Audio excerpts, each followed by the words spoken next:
Welcome students.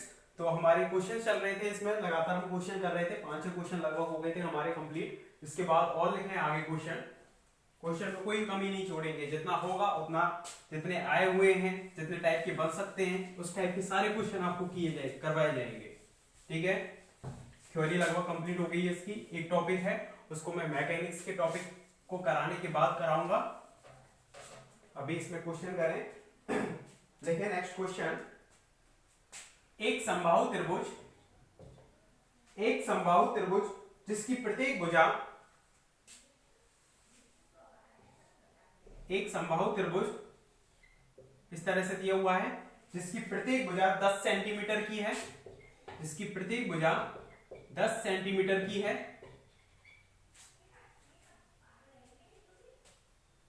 इसके एक कोने पर प्रोटॉन, इसके एक कोने पर प्रोटॉन, दूसरे पर इलेक्ट्रॉन एवं तीसरे पर अल्फा कण उपस्थित है। एक पर प्रोटॉन, दूसरे पर इलेक्ट्रॉन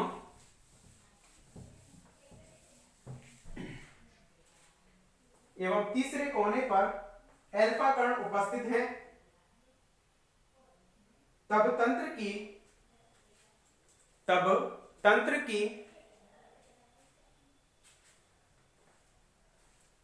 कुल विद्युत स्थितिज ऊर्जा का मान ज्ञात कीजिए।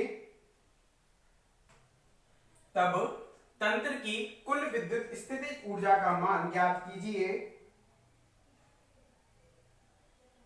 एवं परिणाम पर टिप्पणी कीजिए। जो परिणाम आ रहा है, रिजल्ट आ रहा है, उस पर टिप्पणी करनी है, रिमार्क करना है उसको। मतलब उसमें कुछ आ रहा होगा, देखते हैं उसमें क्या आ रहा है, उसी के अनुसार हम उस पर रिमार्क करेंगे। पहले उसकी विद्युत स्थितिज ऊर्जा निकालनी है। तो देखिए इधर, पूरा फोकस इधर करो कि एक समबाहु त्रिभुज है, प्रत्येक भुजा उसकी 10 सेंटीमीटर की दी हुई है। इनके तीनों कोनों पर 3 चार्जेस रखे हुए हैं जिनको हम नाम दे सकते हैं Q1, Q2, Q3। जिसमें एक पर तो क्या है, प्रोटॉन प्लस ये चार्ज होगा, दूसरे स्टार्टिंग में यहीं से करते हैं। पहला पर कौन है, पहले पर प्रोटॉन तो प्लस ई, दूसरा कौन है इलेक्ट्रॉन तो माइनस ई। इस तरह से लिख सकते हो माइनस ई, और तीसरे पर कौन है अल्फा कण। अल्फा कण पर टोटल चार्ज कितना होता है 2He4 का जो नाभिक होता है, हीलियम का नाभिक, तो हीलियम के नाभिक में कितने प्रोटॉन होंगे, 2 प्रोटॉन होंगे। तो मतलब इस पर आवेश कितना हो जाएगा, प्लस में 2E चार्ज हो जाएगा। तो ये हमारे पास जो निकाय बना है, इस निकाय को बनाने में कुल कितना कार्य किया गया है, वही किया गया कार्य किसके रूप में संचित हो जाएगा, विद्युत स्थिति ऊर्जा के रूप में संचित हो जाएगा। तो बताओ कितना कार्य होगा, इन दोनों के बीच का कार्य होगा, यानी कि U12 होगा, इसी तरह से U23 होगा, इसी तरह से U31 या 13 होगा। ये तरह से कार्य होगा स्थितिज ऊर्जा। क्योंकि स्थितिज ऊर्जा इस तरह से हो जाएगी। अब इसमें इनकी वैल्यू डालनी है, K, Q1, Q2 अपॉन कितना R, बीच की डिस्टेंस हमने A मान ली। कितना लेकर चल रहे हैं इसको, A लेकर चल रहे हैं भुजा को। तो K Q1 Q2 upon A plus K Q2 Q3 upon A plus K Q1 Q3 upon में कितना हो जाएगा, A हो जाएगा। इनकी वैल्यू डालते हैं हम इसमें, K Q1 Q2 कितने हो जाएंगे, प्लस E माइनस E, तो minus K E square upon में 0.1 या 0.10, क्योंकि मीटर में चेंज करना होगा, ऐसा यूनिट में चेंज करना होगा। ए इक्वल टू कितना है 10 सेंटीमीटर, यानी कि कितना हो जाएगा 10 की पावर -2, तो 0.10 मीटर हो जाएगा ये, इस तरह से। और प्लस में के Q2 Q3 कितना हो जाएगा, माइनस के 2E स्क्वायर अपॉन में 0.10, इसी तरह से K Q1 Q3 कितना हो जाएगा, माइनस के 2K E square upon A Q1 Q3 plus में आएगा, लेकिन ये ठीक है, ये दोनों प्लस में आएंगे, इसका माइनस आएगा और इन दोनों का भी माइनस आएगा। ठीक है, इस तरह से ये बन जाएगा हमारे पास निकाय। इसमें से कॉमन कितना आ जाएगा हमारे पास, इसकी भी वैल्यू डाल दो ना इसमें 0.10। इस तरह से इसमें से कॉमन कौन आ जाएगा, U निकाल रहे हैं तो स्थितिज ऊर्जा, तो माइनस की ई स्क्वायर कॉमन आ जाएगा, minus K E square upon 0.10 common आ जाएगा। तो कितना बचेगा 1 माइनस के 2 और प्लस के 2, कितना आ जाएगा हमारे पास total u equal to minus K E square upon 0.10। इस तरह से आ जाएगा। या हम सीधा कर सकते हैं कि इससे तो ये कैंसिल आउट हो गया और कितना बच रहा है हमारे पास माइनस की स्क्वायर अपॉन 0.10। इस तरह से अब इसको हमें सॉल्व करना है। माइनस 9 इंटू 10⁻⁹ इसकी वैल्यू होगी 1.6 इंटू 10⁻⁻90। सीधा ही लिख देना इसको, सेकंड और थर्ड टर्म कैंसिल आउट हो गई, सीधा ही लिख दिया हमने ये 9 इंटू 10⁻⁹ इंटू 1.6 इंटू 10⁻⁻19 का होल स्क्वायर अपॉन में कितना हो जाएगा ये 0.10। इसको हमें क्या करना है यहाँ पर सॉल्व करके इसको निकालना है स्थितिज ऊर्जा को। करें कैलकुलेट, इसको पूरा लिखें।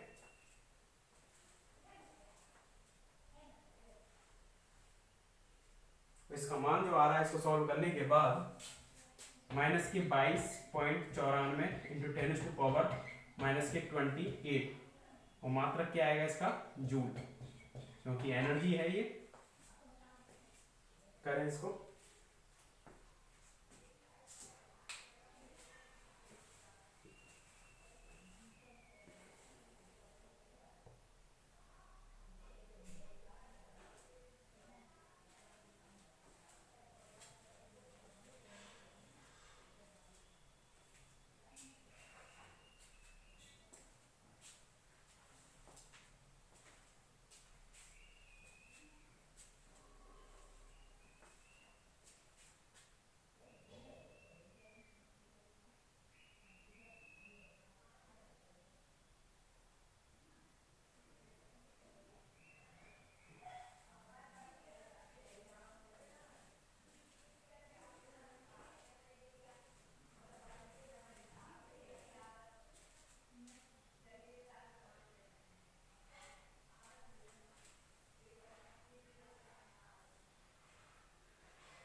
नेक्स्ट क्वेश्चन लिखे इसके बाद।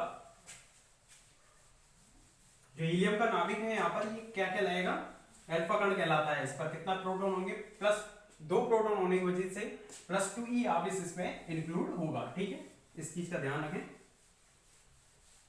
हाँ, इस पर टिप्पणी और करनी थी, परिणाम पर टिप्पणी करनी थी। टिप्पणी से मतलब क्या है, यहाँ पर जो एनर्जी आ रही थी, स्थितिज ऊर्जा जो आ रही थी, पोटेंशियल एनर्जी, वो माइनस में आ रही थी। माइनस चीज किस चीज को रिप्रेजेंट करती है, किसी भी निकाय की बद्ध अवस्था को व्यक्त करती है कि जो तीन जो चार्ज है इनको लेकर जो निकाय बनाया गया है वो कैसा है, स्टेबल है, बद्ध है, बाउंड है। इसको तोड़ने के लिए हमें क्या देनी होगी वहां पर एनर्जी, मतलब उसके पास नेगेटिव चिन्ह ये बता रहा है कितनी एनर्जी किसके पास क्या है, कमी है। मतलब इसको अगर इतनी एनर्जी दे दे, ये तीनों आवेश एक दूसरे से क्या हो जाएंगे, स्प्लिट हो जाएंगे, निकल जाएंगे, विभक्त हो जाएंगे।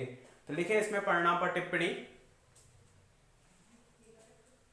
लिखना। यहां नेगेटिव चिन्ह यह प्रदर्शित करता है कि यहां नेगेटिव चिन्ह यह प्रदर्शित करता है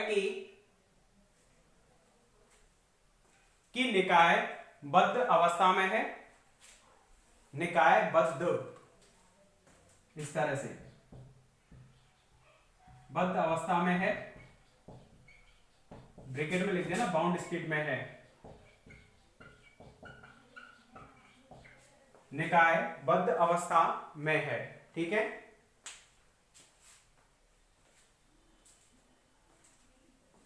इसके बाद नेक्स्ट क्वेश्चन लिखो जो कि ब्रिज यूनिवर्सिटी में आया हुआ है। ब्रिज यूनिवर्सिटी में लिखें 6.6 इंटू 10⁻⁻15 मीटर त्रिज्या के गोले में, इतने मीटर त्रिज्या का क्या दे रखा है, गोला दे रखा है कि गोले में 70 ई आवेश को संचित करने के लिए 6.6 इंटू 10⁻⁻15 मीटर त्रिज्या के एक गोले में 70 ई आवेश को संचित करने के लिए 70 ई आवेश को संचित करने के लिए आवश्यक ऊर्जा का मान ज्ञात कीजिए। आवश्यक ऊर्जा का मान ज्ञात कीजिए।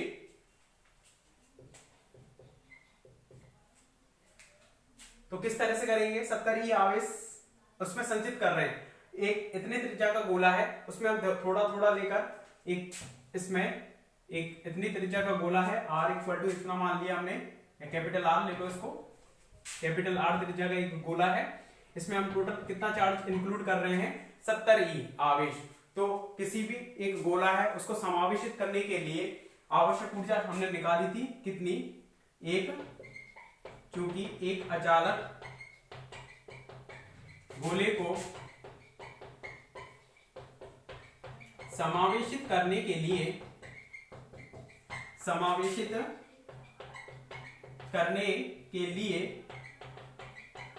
आवश्यक ऊर्जा कितनी होती है निकाली थी हमने, U इक्वल टू 3/5 KQ²/R इस तरह से निकाली थी। ध्यान हो तो आपने अचालक के लिए और एक चालक गोले के लिए भी निकाली थी, और दोनों का रेशियो जो आ रहा था 6:5 आ रहा था। इस तरह से निकाल रहे थे हम, क्योंकि उसके लिए 1/2 KQ²/R आ रहा था, इसके लिए 3/5 KQ²/R आ रहा है अचालक गोले के लिए। ठीक है, तो इसमें U इक्वल टू कितना हो जाएगा? 3/5, 9 इंटू 10⁻9 कितना आवेश संचित कर रहे हैं इसमें? 70 ई, 70 इंटू 1.6 इंटू 10⁻⁻19 कूलम आवेश हमने इसमें इंक्लूड कर दिया। ठीक है, Q की वैल्यू दे रखी है आपको ये वाली, ठीक है, और रेडियस आपको दे रखी है ये दोनों चीज गिवन है आपको, यहां पर लिख दी इनकी वैल्यू, अपॉन में R हो जाएगी ये 6.6 इंटू 10⁻⁻15 मीटर। इसको हमें क्या करना है? सॉल्व करना है। जो आवश्यक ऊर्जा है वो जूल में आपके पास आ जाएगी। तो लिखें, इसको कंप्लीट करो।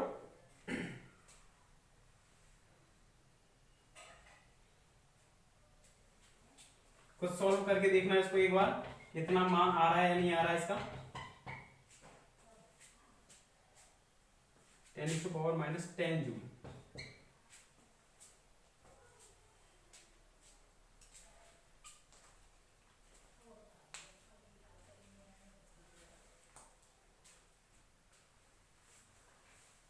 गोले को बनाओ, R और Q की वैल्यू लिखो, और फिर फॉर्मूला लिखते हुए इसमें वैल्यू पुट कीजिए। इसका स्क्वायर और होगा यहाँ पर 70 ई का स्क्वायर, ठीक है, Q का स्क्वायर, तब इसको सॉल्व करना है।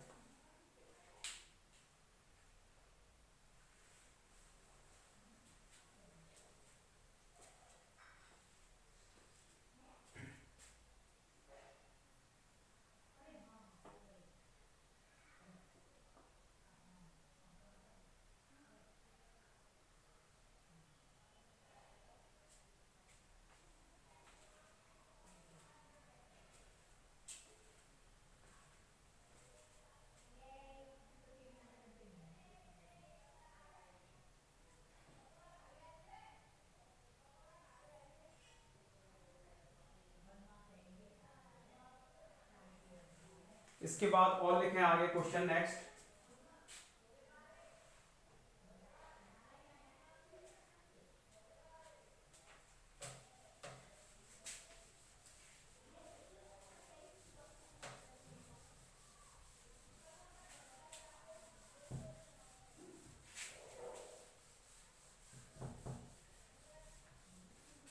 देखो, ये क्वेश्चन आपका मत्स्य यूनिवर्सिटी में आया है, मत्स्य यूनिवर्सिटी में आया है, एमयू में।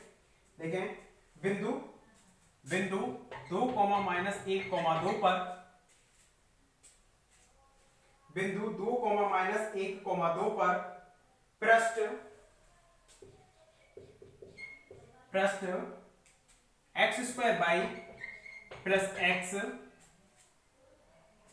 xz equal to 4। ये आपको पृष्ठ दिया हुआ है, एक पृष्ठ की समीकरण x² + xz इक्वल टू 4 के अभिलंब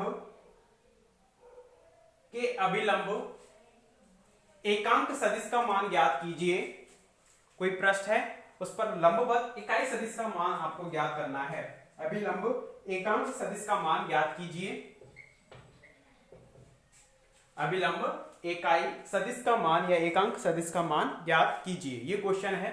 तो देखो, आपको कोई पृष्ठ की समीकरण ये दी हुई है, तो हम इसको f इक्वल टू करके इस तरह से लिख सकते हैं, x square by plus X Z minus के 4।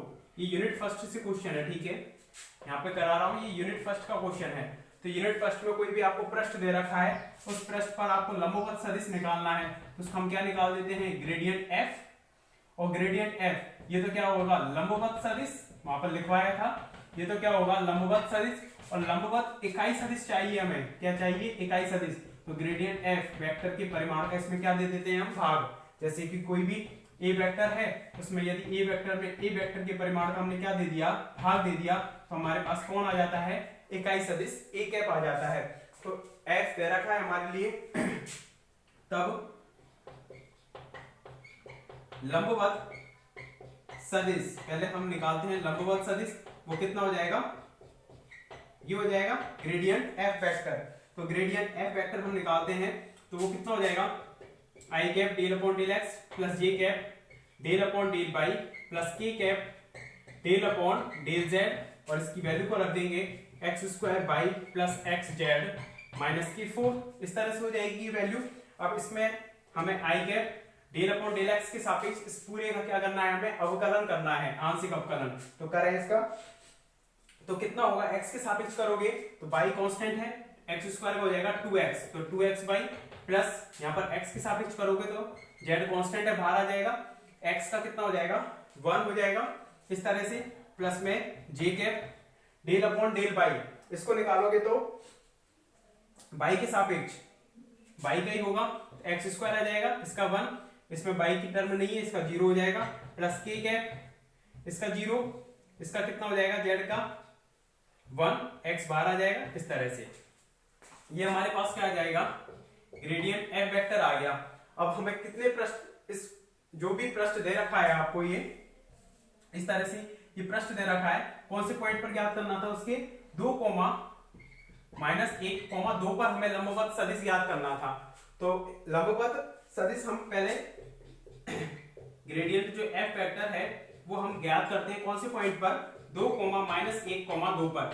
तो इसमें वैल्यू पुट करनी है i कैप, इसमें x और y की वैल्यू पुट करेंगे तो -2 हो जाएगी, और -4 प्लस z की वैल्यू 2, इस तरह से plus j cap x square यानी कि 4, और प्लस k कैप ये कितनी हो जाएगी, यहाँ पर वहां पर जेड ही बचेगा ना, del upon del Z, Z के रेस्पेक्ट में करेंगे तो एक्स ही, ठीक है, और सभी 0 हो जाएगा। तो यहाँ पर k कैप और x की वैल्यू कितनी हो जाएगी, 2। इस तरह से हम इसमें रख देंगे, तो ये कितना हो जाएगा, -2y cap plus 4j cap और प्लस में 2k कैप।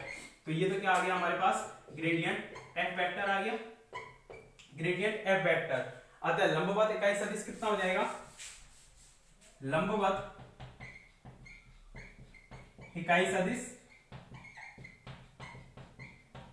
कितना हो जाएगा, इसको n कैप से लिख दिया, तो ग्रेडियंट f वेक्टर में हम भाग दे देंगे ग्रेडियंट f वेक्टर के परिमाण का।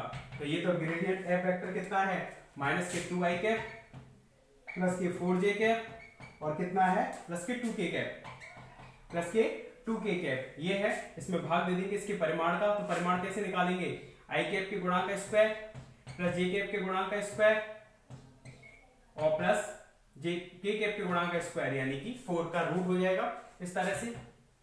तो -2y cap plus 4j cap plus के 2k कैप, और ये कितना हो जाएगा, 20 और 4 24 यानी कि रूट 24। इस तरह से हम लिख सकते हैं इसको, करें इसको कंप्लीट, इकाई सदिश हो जाएगा, जिसको हम n कैप से रिप्रेजेंट कर रहे हैं, ठीक है।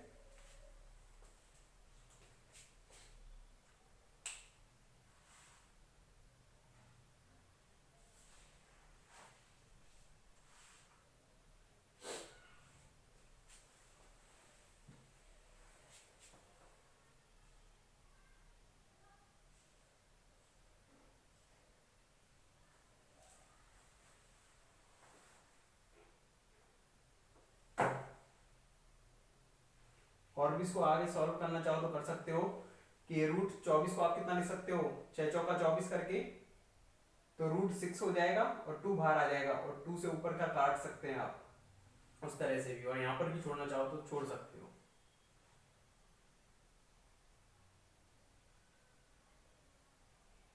पूरा करें इसको।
किसी पृष्ठ पर लंबवत सदिश निकालना है तो उसका ग्रेडियंट कर देते हैं, और ग्रेडियंट करके उसमें अगर हम उसके परिमाण का भाग दे देते हैं तो इकाई सदिश। अगर केवल ये पूछता कि लंबवत सदिश ज्ञात कीजिए तो यहीं पर छोड़ देते उसको, लेकिन वो पूछ रहा है लंबवत इकाई सदिश, यूनिट वेक्टर पूछ रहा है, तो यूनिट वेक्टर निकालने के लिए उस वेक्टर के परिमाण का ही हम क्या दे देते हैं, उसमें भाग दे देते हैं, तो हमारे पास यूनिट वेक्टर आ जाता है।